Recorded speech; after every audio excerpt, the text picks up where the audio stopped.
Ginamit ni Blacklist Edward si CC at ito ang nangyari.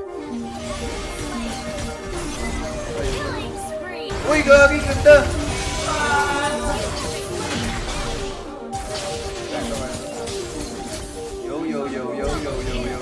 Pero paano nga ba niya ito nagawa? Level 1, mahilig umabante si Edward sa likod ng minion wave para gamitin sa kalaban yung first skill niya. Effective na haras ito, lalo na kung walang CC yung kalaban para makancel ang first skill ni CC. Nakatambay lang siya sa harap ng torre para anytime na lalapit yung kalabang XP laner para kumuha ng XP at gold.